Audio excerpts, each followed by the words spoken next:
Good afternoon, this is Media Center Ukraine Odesa, and we're starting today. You can watch us online on our YouTube channel or on our Facebook page. Today is the International Volunteer Day that was first celebrated in 1980 following the initiative of the UN General Assembly. Our speakers are Yulia Kryvenko, volunteer, head of the NGO Hope for the Future, and Yana Titarenko, head of the NGO Law of Nature. Good afternoon.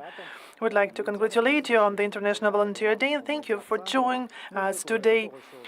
And we just used to having volunteers supporting everyone, and in particular the military. But perhaps you're not always asked about what you need as volunteers, how we can support you, because the military says that it would have been difficult without volunteers. Good afternoon. First of all, I would like to congratulate all the volunteers on this holiday, and we have different attitude to this day, and our path to volunteering was different. What we need, what support do we need, it depends on our areas of activities, because they are different. And if you ask our NGO with the Hope for the Future that was launched in 2014, producing camouflage means that our biggest need, we pledge for those hands. We always invite people to help us with their hands. All other things are covered by us. So at the moment, we have all the materials, but there is a lack of hands. If we compare the situation with the terrible February or March of 2022, then we had a lot of people. People were queuing to join us.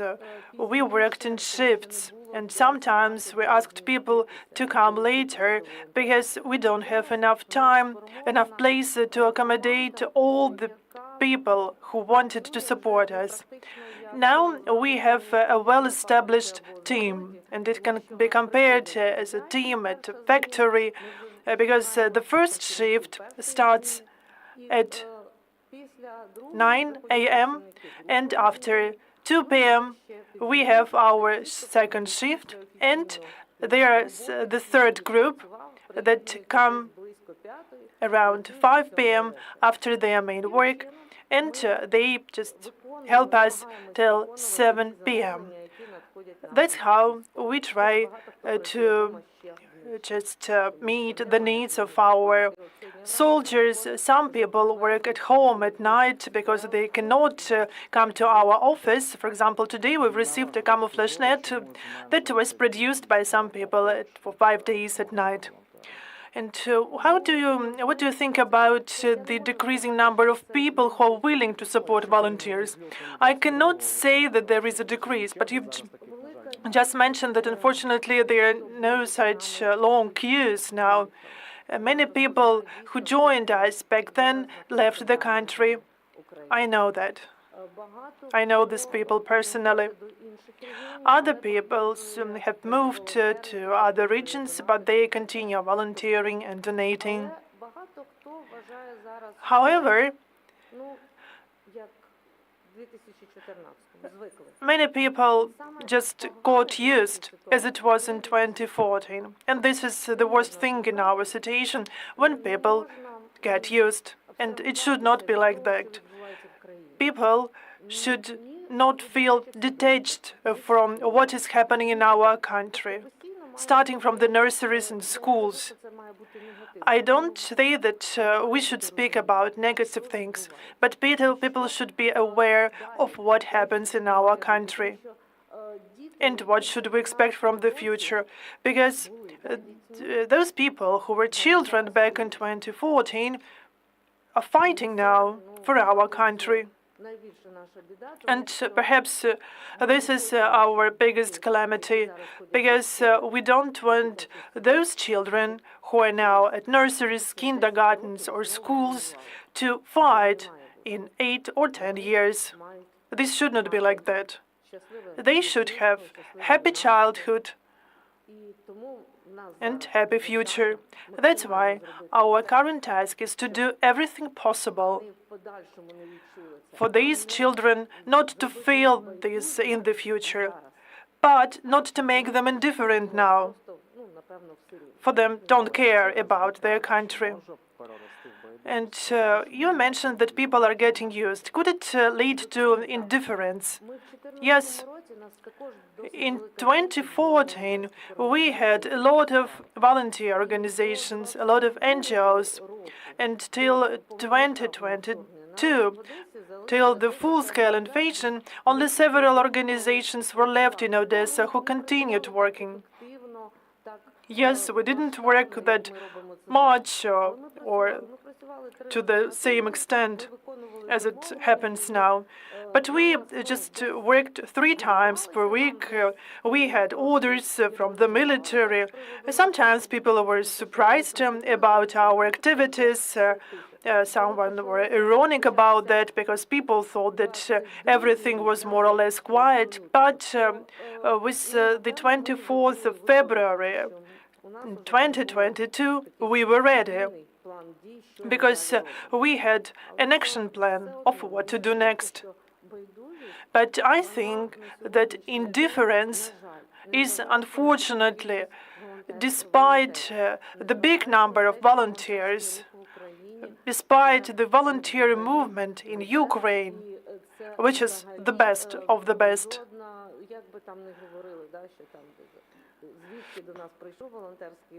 And perhaps we took volunteering movement from somewhere, but I think that no European country can compare their volunteer activities with what we have in our country with that scale.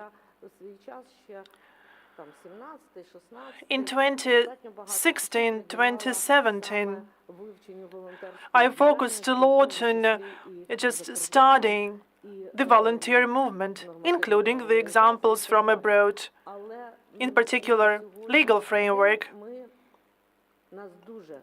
But at the moment, in general, the legislative framework is rather good in Ukraine, with the exception of some laws. It is very important not to interfere with the activities of volunteers. And do you have such cases? Who interferes with your activities?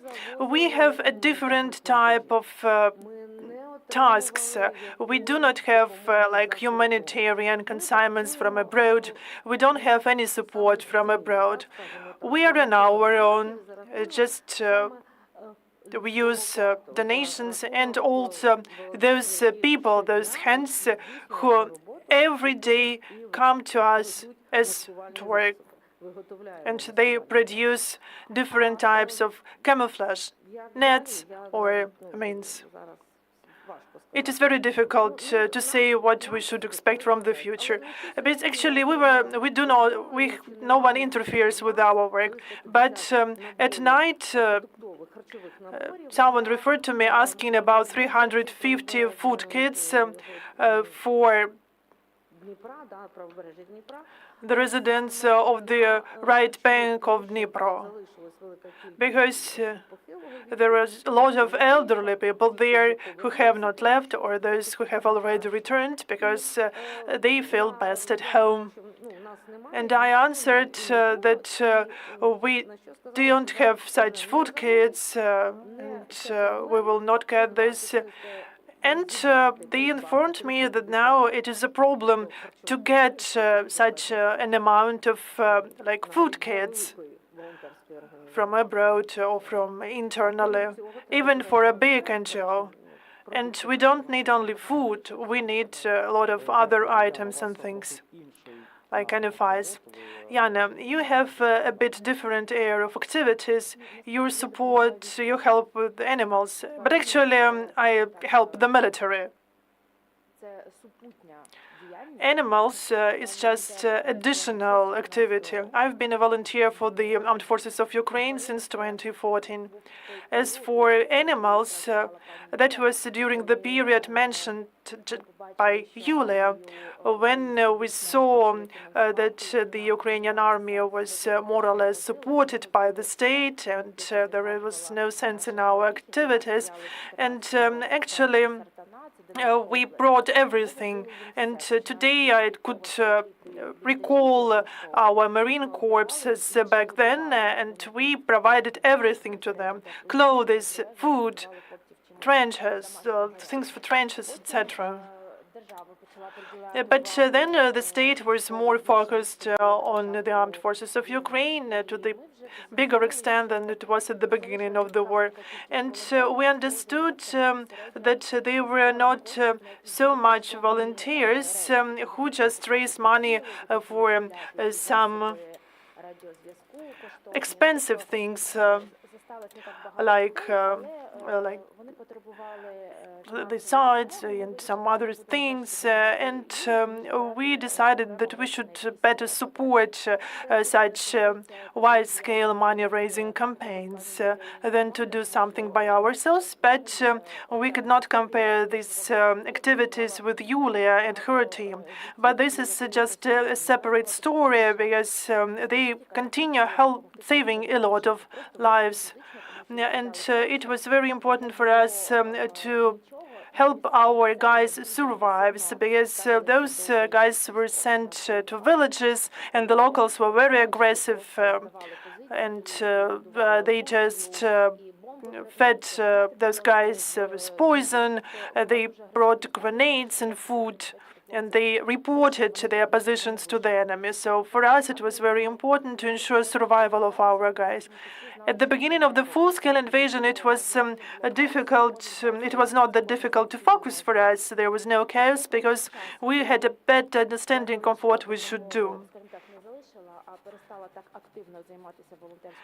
And when I stopped my active volunteering for the Armed Forces of Ukraine in the period mentioned, I had time to just help animals. But with the start of the full-scale invasion, it was a very hectic time, because our soldiers had a lot of needs, and the numbers of animals who needed our help was just increased several times, because they were animals from our city, because people left them, and they were the animals from the occupied territories. So I just since then I've been dealing with two areas of responsibility. Did you have you had a lot of animals from the liberated territories? Yes, and we still have them. Every day we get calls, people asking to take animals from our armed forces, because our guys there are very humane, and they always have animals with them, like dogs, cats, some domestic animals, some wild animals, and some of the animals have become real stars. But our soldiers don't belong to themselves, because sometimes they have to move to another location. And during this period, during this time, they ask us to take animals from them. And that's why we have been taking from them different types of animals, wild, domestic, pets, and this is a never-ending process. And it's very difficult for me, and it's frightening for me to imagine what just happens on the occupied territories, how many animals were killed as the result of this explosion at Kakhovka HPP dam. Because when it comes to the controlled territories, at least we have some objective numbers. We can see the situation. As for the occupied territories, we don't know what is happening there, both with people and animals. Yulia mentioned that it is very important for the government not to interfere with volunteers' activities. Does the government support you? And when it comes to the volunteers helping the armed forces, then here the main task of the government not to interfere, because the volunteer movement has been evolving together with Ukraine. We can see changes of needs of our armed forces. They need modern equipment, modern clothes, modern surveillance means, modern weapon, and we evolve together with our army when we try to meet their needs. But this cannot be said about our state, because now all FPV drones that are there at the front line that helps our guys just to fight without artillery, those FPV drones are covered by NGOs, by volunteers. Volunteers evolve much quicker than the state. We try to respond to this situation right here and right now, and this cannot be said about our state. When it comes about the defense, I mean, this is not the problem for the state, because there is no understanding, for example, that the situation with animals is critical, and that volunteers just see the burnout when you cannot just get up from your bed, let alone to do something. And some volunteers have been dealing with the support of the armed forces of Ukraine for the last decade, and in my case, also support animals. And if all these people will burn out, it would be a great challenge. And the government understands that there is the war, but the government does not understand that there is a problem with animals. And everything is covered by Ukrainians who care. And what problem do you see now? And when it comes to animals, we have enough people, but there is a lack of attention from the state, lack of understanding. To decrease the number of stray animals, those who are in the streets, they should be sterilized. At the moment, we have no program for sterilizing the stray dog. And when it comes to a dog of the moderate size, sterilization is costs 3,000, 3,500 hryvnias. So I cannot cover this by myself, all of the dogs. Secondly, after you save a dog, we have no place to accommodate them, at least temporarily. We don't have any policy explaining people that the people should be humane to animals, and that in case of the cruel attitude to animals, this is a criminal proceeding. People are very cruel about animals in the countryside, in the villages. And we should have a complex programs, and actually they are envisaged. I'm the member of the Civil Council under the umbrella of the regional administration. But when you arrive to the territorial community saying that there is a problem with animals, they just say that, we have a lot of other problems with children, with repairs, with power supply, etc. So for them, the problem with animals is not their priority. Despite the situation that of Yulia, is that the state just doesn't see this problem at all. One more issue I'd like to discuss with you, these are pseudo-volunteering.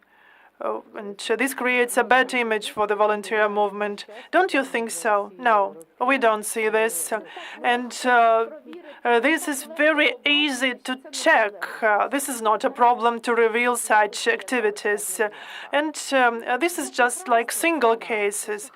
They are fraudulent activities, and yes, this is what we have. And I was once a victim of such criminals, for example. And there were the guys who just offered to bring a car from Poland to our military, asked to support them with the petrol. And actually, I just sent them money. And so I was like a victim. But the problem is here that the police do not respond to the requests of citizens in case of such cases. For example, recently we've seen a fake page of our couple, of our chaplain, and this looks really real. They use good Ukrainian language, and they use this page to raise money on behalf of the chaplain, whom we know very well. But now our police, our cyber police, they don't want to deal with such cases. Why is it so? Because it is not that interesting for them. These are not some large-scale cases that could be interested for the mass media. So it is not as huge as saying that we revealed some clandestine warehouse of fraudulent activities or something like that. And if someone finds themselves in such a situation when they are deceived by volunteers, this could affect the image of the volunteers. It is really very simple. You just need to donate to those people whom you know. And I know where is the office of Yulia is, and the half of Odesa knows about this. If you don't want to just make a money transfer, you can come to their office just to see everything with your eyes.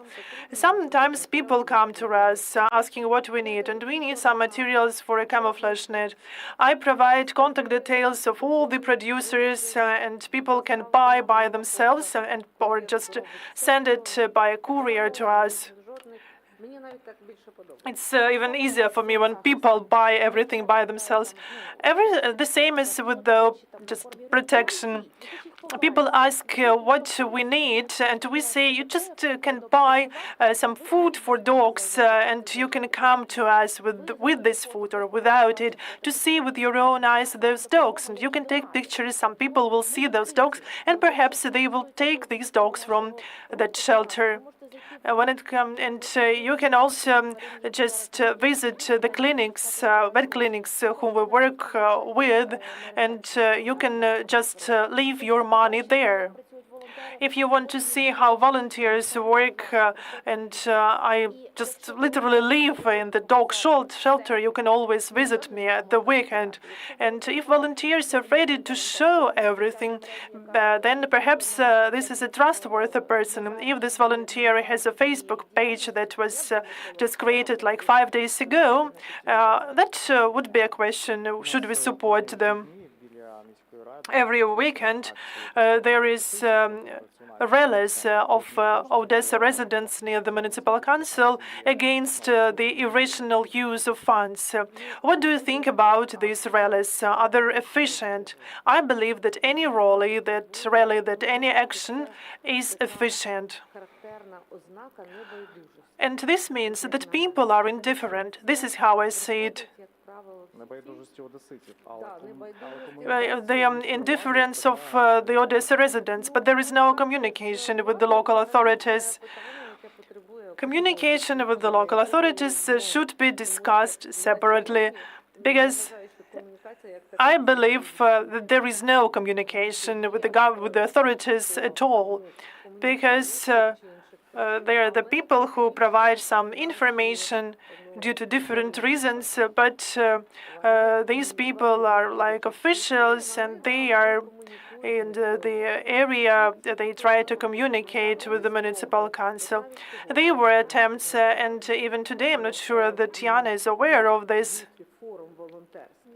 There is a volunteer forum. I was not invited there. That's why I'm not aware of that.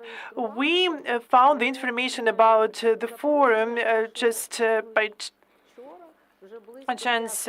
We registered, but we were invited yesterday closer to 5 p.m. when we agreed to be here at the Media Center Ukraine Odessa. And who organizes that? The municipal council. And perhaps this is the question of this is the answer to our question.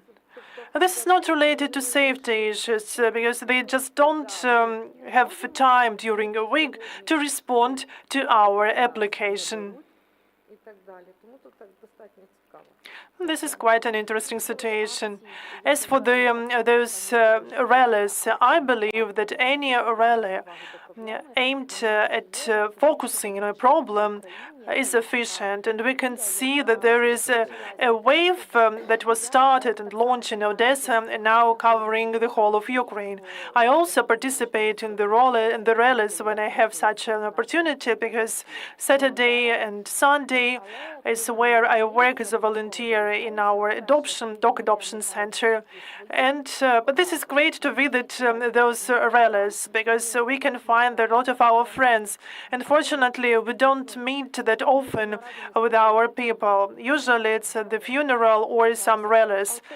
And these rallies, this is the place where we can meet our friends, where we can discuss the situation with other volunteers and drink coffee. As for efficiency, I believe that this is efficient. We do not go into the street. We just attend to those rallies against the government, against authorities, because we understand that this situation could be used by our enemy. We just believe that there should be more rational use of funds, because if we compare the renovation of the court building or spending money for a boat which is needed for our army to cross the river in Kherson Oblast, then of course we support buying boats. And we have a lot of just failures. This is not only about the municipal council. This is also about the regional administration. When we had the previous head of the administration, Marchenko, he just invited people, volunteers, to meet with him, and like 99% of volunteers, they did not know about the situation, and just I was informed by one colleagues. And when I went to the meeting, I did not see there any volunteers who had been volunteering for the last 5 years. I asked several questions, and since then I was not invited. And the situation remains the same with the new heads of different authorities. Volunteers ask specific questions, and they cannot provide answers. That's why they don't feel comfortable with volunteers, and they understand that they don't understand the real situation as volunteers do, because we can respond to the needs of the army of people, and they cannot do that because of the bureaucracy or the lack of political will. And I've been volunteering for 9 years with some breaks. Some periods were more active than others, but soon I will celebrate 10-year anniversary. But never during these periods I've seen proper communication with the local self-government bodies. And this is the same about the military or animals. The situation is the same. Thank you. Do we have any questions from the floor, from the Grad TV channel? There are no questions. Thank you very much for joining us today. I would like to congratulate you on your professional day, and we'll continue at 12:30.